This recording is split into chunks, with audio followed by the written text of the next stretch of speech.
ओम शांति। आज के रफ़्यत मुरली 6-8-1970 दृष्टिर द्वारा सृष्टिर रचना। तो बाबा আমাদেরকে বোঝাচ্ছিলেন আমাদেরকে আগে বৃত্তি চেঞ্জ করতে হবে। বৃত্তি চেঞ্জ হলে দৃষ্টি চেঞ্জ হয়ে যাবে, দৃষ্টি চেঞ্জ হয়ে গেলে সৃষ্টি পাল্টে যাবে, আর তাহলে আমরা সবাইকে সাক্ষাৎকার করাতে পারব। বা বললেন আমাদের এই যে নয়ন, এটা হচ্ছে একটা জাদুর একটা ছোট কৌটোর মতো।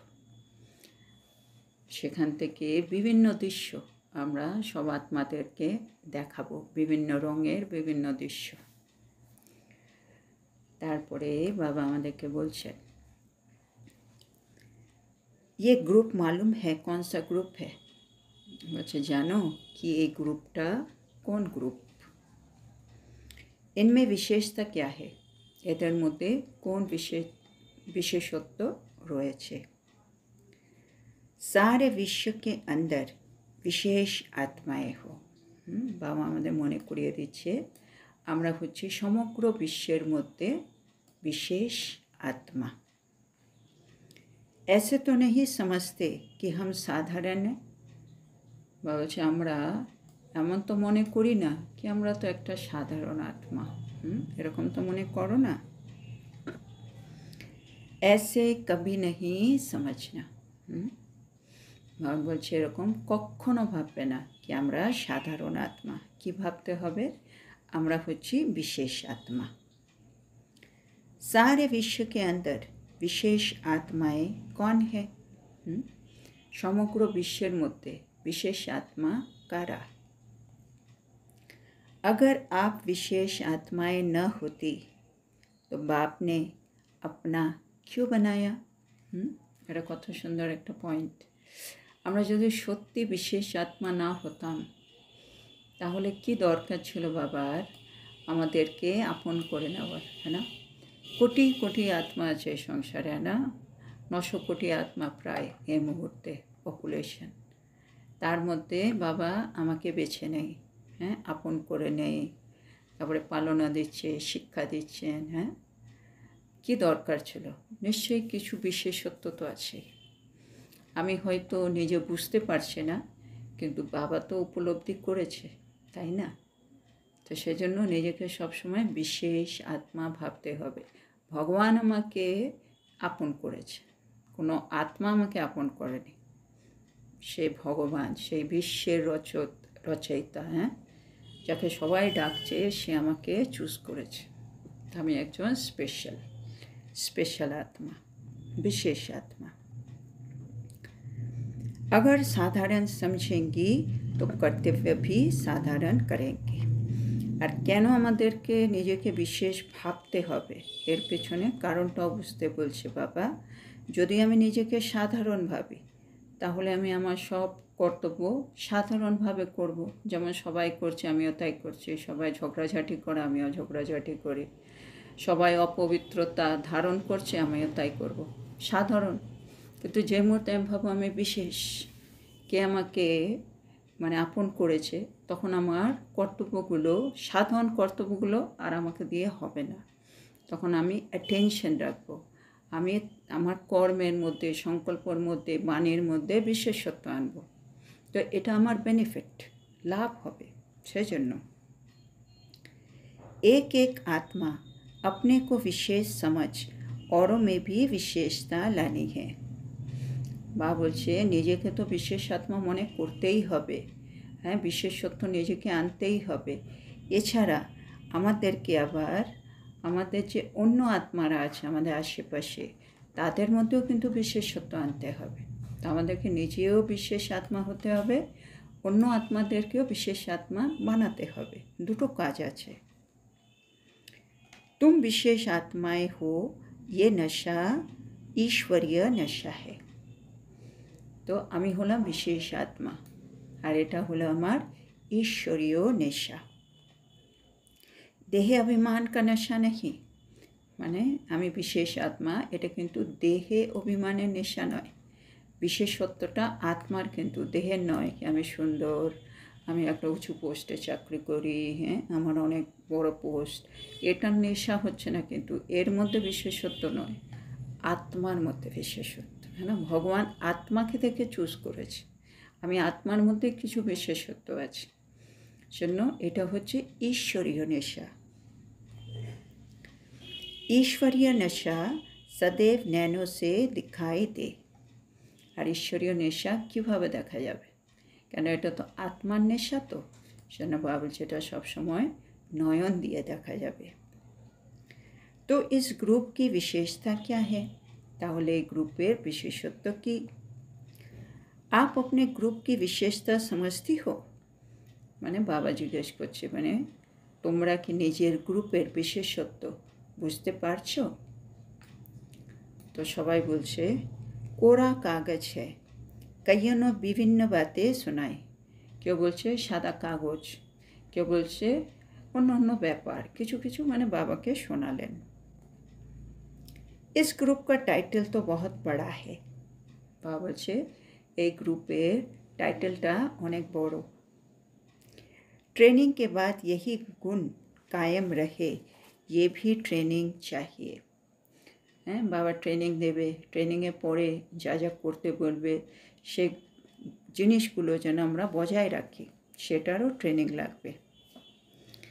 अभी तो विशेषताएं बहुत अच्छी सुन रही हो, মানে বাবা যখন বলছে আমরা সবাই বসে বেশ ভালো করে মনোযোগ দিয়ে সে বিশেষত্বগুলো শুনছি।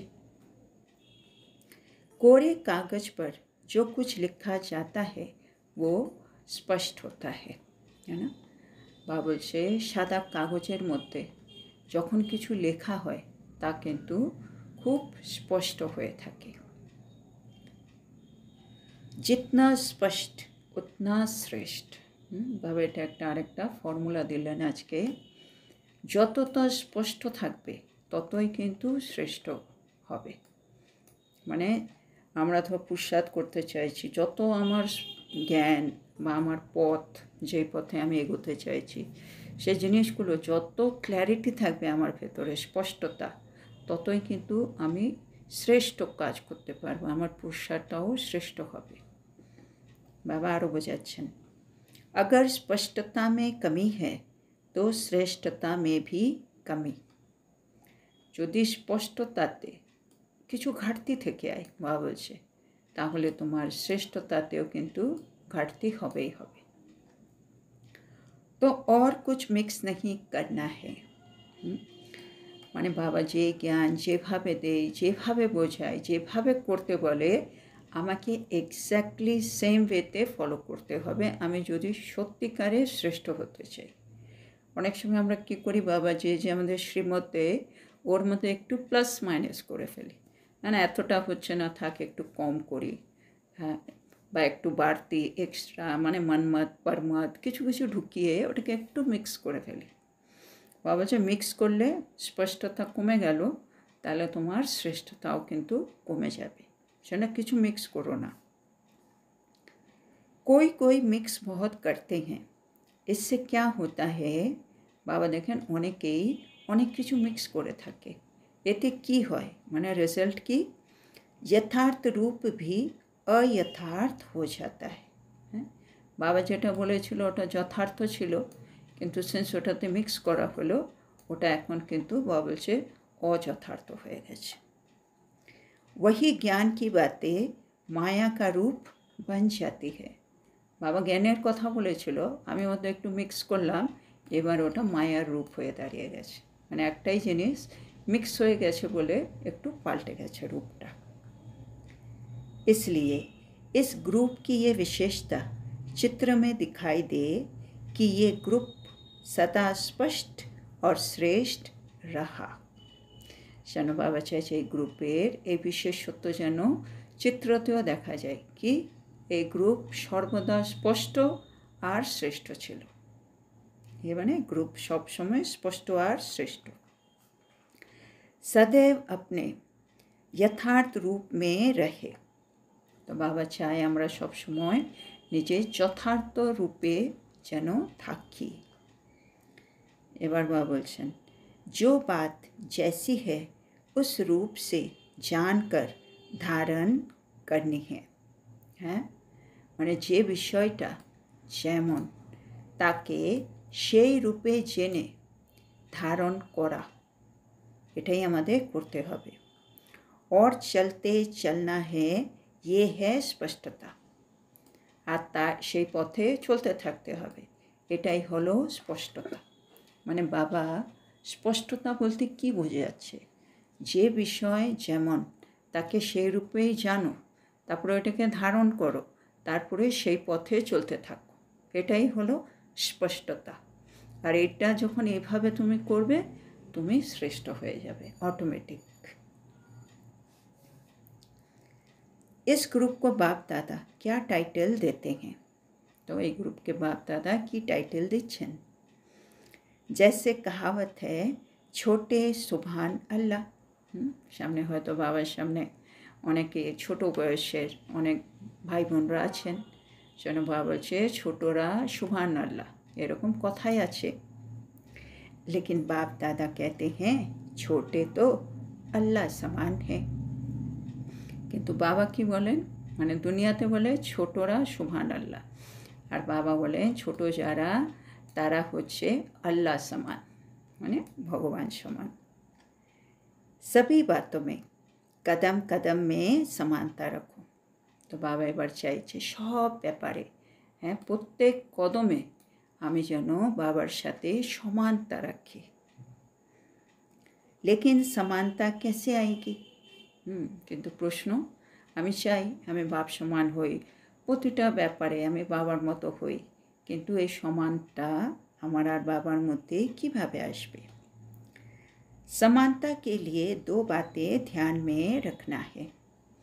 বাবা বলছে সমানতার জন্য দুটি বিষয় আমাকে আমার মনের মধ্যে রাখতে হবে। মানে সে দুটি বিষয় যদি আমি ধারণ করি, আমি বাপ সমান হয়ে উঠব। साकार रूप में क्या विशेषता थी? সাকারে যে বাবা ছিলেন, ওনার কি বিশেষত্বগুলি ছিল? एक तो सदैव अपने को आधार मूर्त समझो। তো একটা বাবা বললেন, প্রথমত আমাকে নিজেকে আধার মূরত মনে করতে হবে। সারে বিশ্বকে আধার মূরত, আর খালি মানে আমার আশেপাশে যারা আছে তাদের আধার মূরত নয়, সমগ্র বিশ্বের আমি আধার মূরত। इससे क्या होगा? মানে আমি যদি ভাবি আমি হচ্ছি আধার মূরত, তাহলে এতে লাভ কী হবে? এবার বাবা বলছেন, जो भी कर्म करेंगे जिम्मेवारी से करेंगे, अलबेलापन नहीं रहेगा। যদি আমি মনে করি আমি হচ্ছি আধার মূরত, মানে সবাই আমাকে ফলো করবে, আমি যা করব আমাকে থেকে সবাই করবে, এটা যদি আমি মনে করি, তাহলে কি লাভ হবে? যে কর্ম আমি করব সে কর্ম আমি দায়িত্ব সহকারে করব, ওর মধ্যে কোনো আলবেলাপন থাকবে না। जैसे बाप दादा सर्व के आधार मूर्त है, যেমন বাবা আমাদের সকলের আধার মূরত, वैसे हर एक बच्चा विश्व के आधार मूर्त। বাবা যেমন আধার মূরত, আমরাও প্রত্যেকে হচ্ছি বিশ্বের আধার মূরত। जो कर्म आप करेंगे वो सभी करेंगे। তো যে কর্ম বাবা বলছে তোমরা করবে, সে কর্ম কিন্তু সবাই করবে। संगम पर जो रस्म चलती है भक्ति मार्ग में बदल कर चलती है, है ना? সঙ্গম যুগে আমরা যা কিছু করি সবগুলো কিন্তু পরিবর্তিত হয়ে ভক্তি মার্গেও চলতে থাকে। সেজন্য একটা বাবা বললেন, বাপ সমান হওয়ার জন্য আমাকে কি করতে হবে? নিজেকে আধার মূরত ভাবতে হবে। মানে বাবা বললেন না, আমরা বিশ্বের স্টেজে আছি, সবাই আমাকে দেখছে, মানে আমি যদি একাও আছি একটা ঘরের মধ্যে, কেউ নেই, হ্যাঁ, ফিজিক্যালি কেউ নেই আশেপাশে, কিন্তু বাবা বলছে সূক্ষ্মরূপে তুমি কিন্তু স্টেজে আছো, সবাই তোমাকে দেখছে। সেইটা ভেবে তুমি ঘরে খাচ্ছ, ঘুমোচ্ছ, যাই কিছু করছো, সিম্পল কাজও করছি, সেটাও কিন্তু একটা বিশেষ আত্মা হয়ে করো। আমি একটা বিশেষ আত্মা কীরকম খাবে, কীরকম হাঁটবে, কীরকম দেখবে, কীরকম পড়বে, সব কিছুর মধ্যে একটা বিশেষত্ব নিয়ে আসো। কেন? আমি আধার মূরত, আমাকে সমগ্র বিশ্ব ফলো করছে, সেই জন্য। তো এরকম ভাবলে আমার মধ্যে সেই বাপ সমান যে গুণ, সেগুলো ইমার্জ হয়ে যাবে। তখন আমি বাপ সমান হতে শুরু করব। আচ্ছা, তারপরে বাবা বলছেন, তো हर एक को अपने को आधार मूर्त समझना है। তাহলে আমাদের সবাইকে आधार मूर्त ভাবতে হবে। दूसरा उद्धार मूर्त बनना है, আর দ্বিতীয় হচ্ছে उद्धार मूर्त হতে হবে। जितना अपना उद्धार करेंगे उतना औरों का भी उद्धार कर सकेंगे। তো একটা ছিল আধার মূরত, দ্বিতীয় হচ্ছে উদ্ধার মূরত। বলছে যত আমি নিজেকে উদ্ধার করতে পারবো ততই আমি অন্যকেও কিন্তু উদ্ধার করতে পারবো। जितना औरों का उद्धार करेंगे उतना अपना भी उद्धार करेंगे। যত অন্যের উদ্ধার করব ততই আমি নিজের উদ্ধার করব, হ্যাঁ না? নিজের করলে অন্যেরও করলাম, অন্যের করলাম তো আমি নিজেরও করলাম, হ্যাঁ না? অনেক সময় আমি নিজে মুরলি পড়ে অতটা কিছু বুঝছি না, কিন্তু অন্যকে পড়ে শোনাতে শোনাতে বোঝাতে বোঝাতে আমি দেখলাম আমিও বেশ ভালোই বুঝে গেলাম। তাহলে অন্যকে উদ্ধার করতে গিয়ে অনেক সময় আমরা নিজে উদ্ধার হয়ে যাই, আর অনেক সময় নিজে উদ্ধার হয়ে গেলে আমি অন্যকে সহযোগ দিয়ে ওদেরকে উদ্ধার করতে পারি। তো এটা বোথ ওয়ে কাজ করছে। अपना उद्धार नहीं करेंगे तो औरों का कैसे करेंगे। বাবা বলছে নিজের উদ্ধার না করতে পারলে আমি অন্যের উদ্ধার কীভাবে করব, হ্যাঁ না? মানে অন্যকে উদ্ধার করার জন্য আমাকে আগের থেকে সেই বন্ধন থেকে, সে বিকার থেকে, অবগুণ থেকে অলরেডি আমাকে বেরিয়ে থাকতে হবে। তবে আমি অন্যকেও বলে আমার অনুভব শেয়ার করে তাদেরকে আমি সে জায়গাগুলো থেকে বের করতে পারব। এখানে উদ্ধার মানে তো ফিজিক্যালি নয়, এখানে হচ্ছে আত্মার উদ্ধার। আত্মা যে বিভিন্ন বন্ধনে আছে, সে বন্ধনগুলো থেকে আত্মাদেরকে বের করা। তো আমি আত্মার সব বন্ধন থেকে মুক্ত, এখন আমি অন্য আত্মাদেরও এক একটা বিকার, এক একটা অবগুণ, এক একটা দুর্বলতা, সবগুলো থেকে উদ্ধার করতে পারব। औरों का उद्धार तब करेंगे जब उद्धार मूर्त बनेंगे। তাহলে অন্যের উদ্ধার যখন আমি করব তখনই আমি उद्धार मूर्त হয়ে উঠব। छोटे होते भी कर्तव्य बाप के समान करना है। মানে আমরা বয়স আমরা যেমনই হোক, কিন্তু আত্মারূপে কিন্তু আমরা তো অনেক বয়স, সেজন্য আমাদের কর্তব্য কিন্তু বাপ সমান হতে হবে। হয়তো বয়সে অনেক ছোট মনে হচ্ছে, কেন মানে সুবহানাল্লাহ বললো না, ছোটরা সুবহানাল্লাহ, হয়তো বয়সে সবাই ছোট ওখানে ওই সময় বাবার সামনে, কিন্তু বাবা বলছে ছোট হলেও তোমাদের কর্তব্য কিন্তু বাপ সমান করতে হবে। ये याद रखने से समानता आएगी। তো বাবা বলছে এটা মনে রাখলে আমরা বাপ সমান হয়ে যাব। তারপরে বাবা বলছেন, फिर जो इस ग्रुप का टाइटल दिया छोटा बाप समान वो प्रत्यक्ष दिखाई देगा। তো বাবা টাইটেল দিলেন ছোট যে বাপ সমান, তো সেটা বাবা বলছে প্রত্যক্ষ হয়ে যাবে। সবাই ছোট ছোট, কিন্তু সবাই বাপ সমান কর্তব্য করবে, তাহলে ছোট বাপ সমান যে বাবা টাইটেল দিল সেটা প্রত্যক্ষ হয়ে যাবে। ये भूलना नहीं, हाँ এটা ভুলে যেও না। अच्छा अब क्या करना है, বলছে এখন কি করতে হবে। टीका लगाना है, হ্যাঁ टीका মানে তিলক লাগাতে হবে। ये टीका भी साधारण टीका नहीं है। বাবা বলছে এই টিকা, এই তিলক যে লাগাচ্ছি এই টিকাটা কিন্তু কোনো সাধারণ টিকা নয়, সাধারণ তিলক নয়। टीका किस लिए लगाते हैं मालूम है। বাবা বলছে এবার টিকা লাগায়, টিকাটা কেন লাগায় তোমরা জানো। टीका सौभाग्य की निशानी है, মানে এই যে কপালে টিপ দিচ্ছে টিকা, এটা মানে হচ্ছে সৌভাগ্যর চিহ্ন টিকা। তারপরে বাবা আজকে টিকার অনেকগুলো মানে বোঝাচ্ছেন। একটা হলো টিকা মানে সৌভাগ্যের চিহ্ন, হ্যাঁ না, যারা সদবা তারা সবসময় কপালে টিকা পরে থাকে, হ্যাঁ না, সৌভাগ্যের চিহ্ন। जो बातें सुनी उन बातों में टिकने की निशानी टीका है। আরেকটা বাবা বলছে, যে বিষয় বাবা আমাদের শোনাচ্ছেন সে বিষয়টা আমার বুদ্ধিতে যেন টিকে যায়, সেজন্য আমি অনেক সময় টিপ পড়ি। टीका, टीका लगाना। टीका भी मस्तक में टिक जाता है। যেমন টিকা লাগালো, তিলক লাগালো, তো মস্তকে টিকে গেল। বাবা যে যে বিষয় আমাদের বোঝালেন সেটা আমার বুদ্ধিতেও টিকে গেল, সেজন্য टीका লাগানো হয়। तो टीका भी मस्तक में टिक जाता है, तो बुद्धि में ये बातें भी टिक जाए, इसलिए ये टीका दिया जाता है। और किस लिए বাবা বলছে আরও পয়েন্ট আছে টিকার জন্য। শোনবা জিজ্ঞেস করছে আর কি হতে পারে। कईयों ने अपना विचार सुनाया, तो অনেকে নিজের চিন্তা ভাবনা বাবাকে শোনালেন। বাপ দাদা जो सुनाएंगे वो और है। বাবা বলছে আমি যেটা বলবো সেটা কিন্তু অন্য কিছু হবে, ভিন্ন হবে। ये टीका इंजेक्शन सदा माया के रोगों से निवृत्त रहने का टीका है। বাবা বলছে এই যে টিকা, মানে বাবা যে আমাদেরকে টিকা দিলেন, এই টিকা দিয়ে কি হবে, আমরা সব সময় মায়ার রোগ থেকে নিবৃত্ত থাকব। सदा तंदुरुस्त रहने का भी टीका है ना।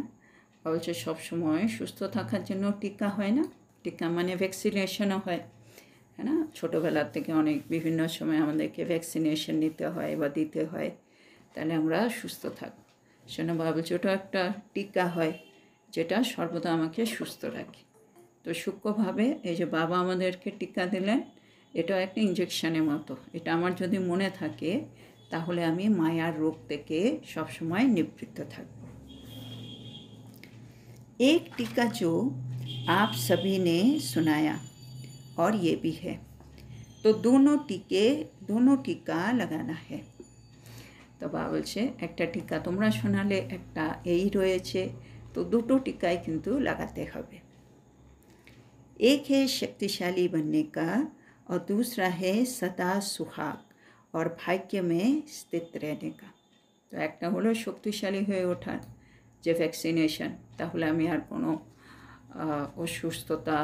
অসুস্থতায় ভুগবো না, হ্যাঁ না। যেমন করোনা হয়েছিল, সবাইকে ভ্যাকসিনেশন নিতে হয়েছিল, তো ওটা হলে শক্তিশালী হয়ে গেলাম, ভাইরাস আর অ্যাটাক করবে না। একটা হচ্ছে ওই, আর দ্বিতীয় হচ্ছে সদা সুহাগ, হ্যাঁ না। বাবা সবসময় সাথে আছে, সদা সুহাগ আর ভাগ্য মে স্থিত रहने का, আর নিজের ভাগ্য, সেজন্য আমরা তিলক লাগাই। তো বাবা বলছে এই দুটোকে সবসময় মনে রাখো। दोनों टीका बाप दादा लगाते हैं, तो बाबा आज के ये দুটো টিকাই তোমাদেরকে দিয়ে দিল। নিশানি এক है, রাজ দো है, মানে দেখতে গেলে একটাই টিকা লাগানো হলো, চিহ্ন একটাই, কিন্তু রহস্য কিন্তু দুটো হলো, মানে শক্তিশালী হওয়া আর সদা সুহাগার ভাগ্যের মধ্যে স্থিত হওয়া। निशानी तो स्थूल होती है, लेकिन राज दो है, इसलिए ऐसे तिलक नहीं लगाना। বাবা বলছে চিহ্ন তো স্থূল, হ্যাঁ, যেমন স্থূলের তিলক লাগায়, এখানেও স্থূলের তিলক, কিন্তু এর পেছনে রহস্য কিন্তু রয়েছে, সেজন্য এমনি কোনো তিলক লাগিয়ে নিও না। মানে আমরা যখন তিলক লাগাচ্ছি, যেমন আগে মন্দিরে এলো টিক করে পড়ে নিলাম, এরকমভাবে তিলক লাগাবো না। এখন তিলকের মানে বুঝে তুমি তিলক লাগাবে, বাবা সেটা বলছেন। এবার বাবা বোঝাচ্ছেন तिलक लगाना अर्थात सदा काल के लिए प्रतिज्ञा करना। মানে বাবার মতে তিলক লাগানো মানে কি? বাবা বলছে তিলক লাগানো মানে সদা কালের জন্য প্রতিজ্ঞা করা। মানে আমি কপালে তিলক লাগালাম, মানে বাবা আমি এই প্রতিজ্ঞাটা করলাম সব সময়ের জন্য, কি আমি এই জিনিসটা করব, এই জিনিসটা করব না, এটা হলো তিলক লাগানো। তো আমি যখন তিলক লাগাচ্ছি, এ সাধারণভাবে লাগাবো না, এই প্রতিজ্ঞাটা করে, প্রতিজ্ঞাটা মনে করে লাগাতে হবে। ये टीका एक प्रतिज्ञा की निशानी है, এই টিকাটা হলো একটা প্রতিজ্ঞার চিহ্ন। सदैव हर बात में पास विथ ऑनर बनेंगे, আমাদের প্রতিজ্ঞা হচ্ছে সব সময় প্রতি বিষয়ে বাবা আমরা পাস উইথ অনার হব, এটা হচ্ছে আমাদের প্রতিজ্ঞা। इस प्रतिज्ञा का ये तिलक है, इतनी हिम्मत है। बाबा বলছে এই যে তিলক লাগালাম এটাই প্রতিজ্ঞার চিহ্ন কি সর্বদা প্রতিটা বিষয়ে বাবা আমি পাস উইথ অনার হব। বাবা বলছে এতটা সাহস আছে তো মানে এই তিলকটা লাগাবার। পাস नहीं हाँ बल्कि पास विथ ऑनर। বুঝেছো? বাবা বলছে শুধু পাস করা নয়, আমি কিন্তু পাস উইথ অনারের কথা বলছি। পাস উইথ অনার और पास में क्या फ़र्क है? বাবা বলছে একটা হয় পাস করা, একটা হয় পাস উইথ অনার হওয়া, দুটোর মধ্যে কী পার্থক্য বাবা আজকে ওটাও বোঝাচ্ছেন। पास विथ ऑनर अर्थात मन में भी संकल्पों से सजा न खाए। पास विथ ऑनर माने अर्थात मने ও সংকল্প দ্বারা কোনো সাজা ভোগ করবে না। আরও বোঝাচ্ছেন धर्मराज की सजाओं की तो बात पीछे है, परंतु अपने संकल्पों की भी उलझन अथवा सजाओं से परे। মানে আমি কোনো ভুল করেছি, ধর্মরাজের সাজা কখন দেবে সেটা তো শেষ সময়ের কথা, সে তো শেষে হবে, বরং নিজের সংকল্পতেও কোনো রকম বিভ্রান্তি বা সাজার উত্তেজনা আমি থাকি। इसको कहते हैं पास विथ ऑनर, এটাকে বলা হয় পাস विथ ऑनर। আরও বলছেন अपनी गलती से स्वयं को सजा देते हैं। নিজের ভুলের মাধ্যমে আমি নিজেকে সবসময় সাজা দিয়ে যাই। কি করি? उलझते हैं, पुकारते हैं, मूंझते हैं, इससे भी परे। মানে বিভ্রান্ত হয়ে পড়ি, আবাহন করি, মন খারাপ হয়ে যায়, এসবগুলোরও ঊর্ধ্বে থাকতে হবে। इसको ही पास विथ ऑनर कहते हैं, এটাকে পাস উইথ অনার বলা হয়। তাহলে পাস উইথ অনার বলতে বাবা কি বলছেন, মানে আমি এমনভাবে যে কোনো একটা কর্ম করব বা যে কোনো একটা পরিস্থিতিকে পার করলাম যেটা করার পরে আমার মনে কোনো সংকল্প চলবে না নেগেটিভ দিকে। মানে অনেক সময় কি হয়, আমি একটা কাজ খুব ভালো করে করেছি কিন্তু তারপরে ইস এটা না করলে এটা ভালো হতো, ওফো এটাই করলে ভালো হতো, মানে সংকল্পর মধ্যে এখন এমন এমন সংকল্প আসছে যেটা আমাকে কষ্ট দিচ্ছে, তার মানে আমি পাস উইথ অনার হইনি। তো শুধু একটা পাস করেছি, হয়তো আমি পরিস্থিতিকে পার করেছি কিন্তু তারপরে আমার মানে সংকল্প চলছে এটা তো হয়ে গেলো, এবার কি হবে, এবার হয়তো ওর খারাপ লাগবে, এই হবে সেই হবে, কিছু কিছু চলছে ভেতরে।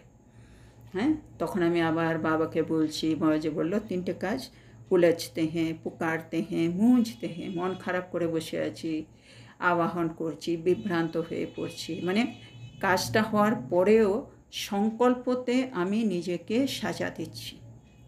মানে ধর্মরাজের সাজা তো শেষ সময়ে যা হবে হবে, এখন ওই পরিস্থিতি পার করার পরে আমি নিজেকে সাজা দিচ্ছি সংকল্পের মাধ্যমে। তার মানে তুমি পাস উইথ অনার হওনি।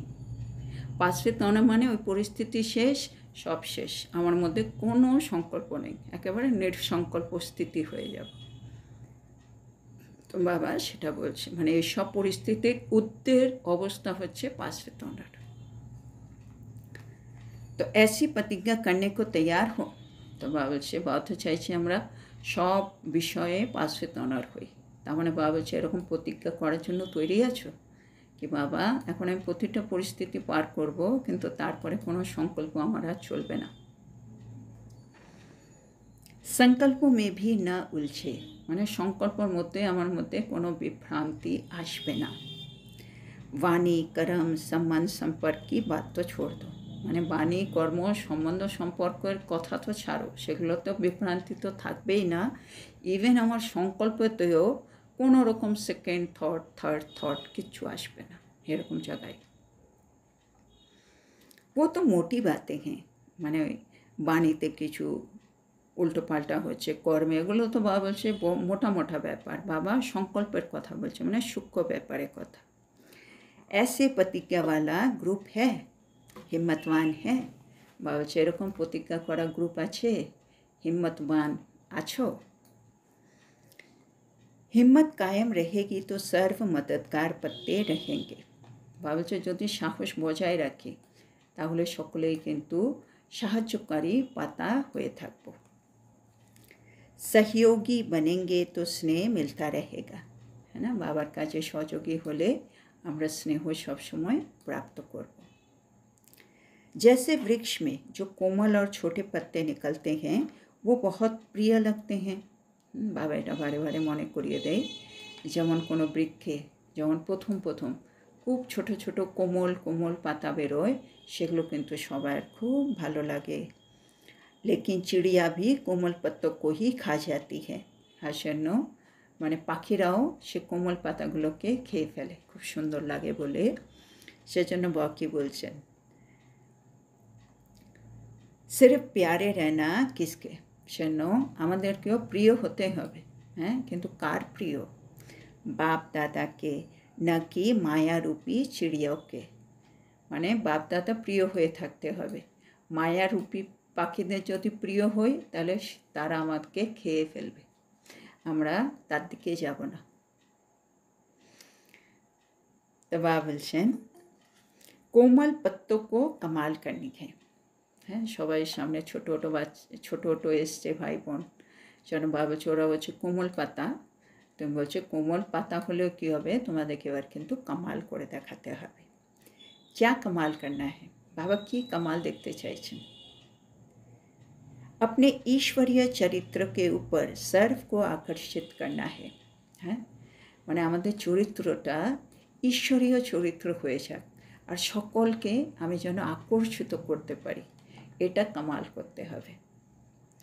अपने ऊपर नहीं, हाँ चरित्र के ऊपर, মানে আত্মারা আমার দিকে যেন আকর্ষিত না হয়, কিন্তু ঈশ্বরীয় চরিত্র যে ভগবান আমার যে চরিত্র তৈরি করছে সেই চরিত্রর দিকে যেন তারা আকর্ষিত হয়। इस ग्रुप के ऊपर पूरा ध्यान है। तो बाबा এই গ্রুপের উপরে সম্পূর্ণ মনোযোগ রেখেছে। इस ग्रुप को अपने ऊपर भी इतना ही ध्यान रखना है। হ্যাঁ, বাবা তো রেখেছেই, বাবা বলছে এই গ্রুপের সবাইকেও নিজের উপরে এতটাই মনোযোগ রাখতে হবে। আচ্ছা, এখানে মল্লিটা আজকে শেষ হলো। তো আজকে বাবা আমাদেরকে কি কি বললেন? বাবা বলছেন আমরা হচ্ছি বিশেষ আত্মা। বিশেষ কেন? কেন বাবা আমাদেরকে আপন করে নিয়েছে। সেজন্য বলছে যখন আমরা নিজেকে বিশেষ ভাববো তখন আমাদের কর্তব্যও কিন্তু বিশেষ হবে।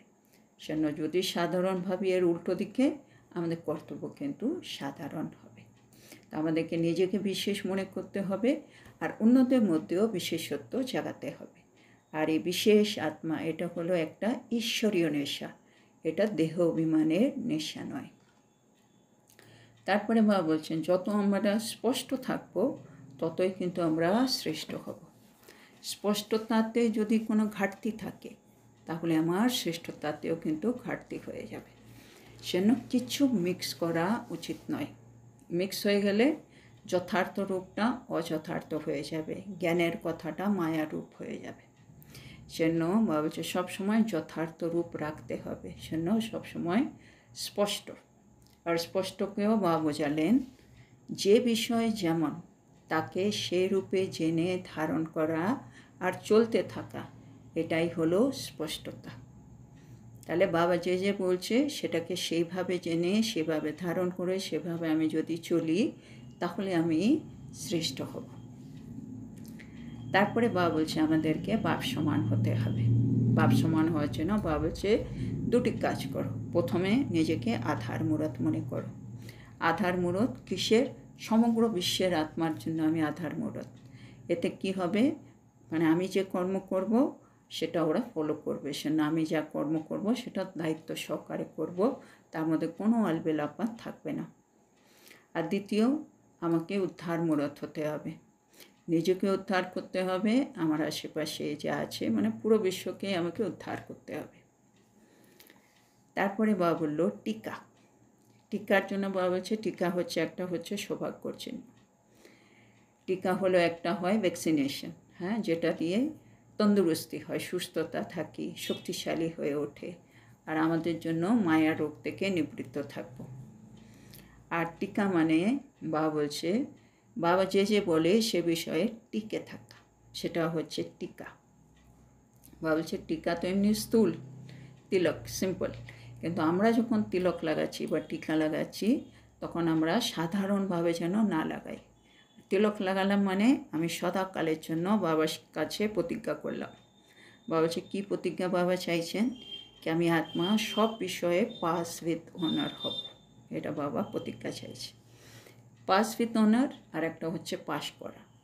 পাস করা তো হচ্ছে সিম্পল, কিন্তু পাস উইথ অনার মানে ওই পরীক্ষায় পাস করার পরে আমার মনে কোনো রকম সংকল্প চলবে না, যে সংকল্প আমাকে সাজা দেবে, মানে আমার মধ্যে নেগেটিভ ফিলিং ক্রিয়েট করবে, আমার মধ্যে বিভ্রান্তি ক্রিয়েট হবে, আমার মন খারাপ হবে, আমি আবার বাবাকে আহ্বান করব, বাবা এটা এমন হয়েছে, আমার ভালো লাগছে না, তুমি আসো, কিছু কিছু কিছু করবো আমি।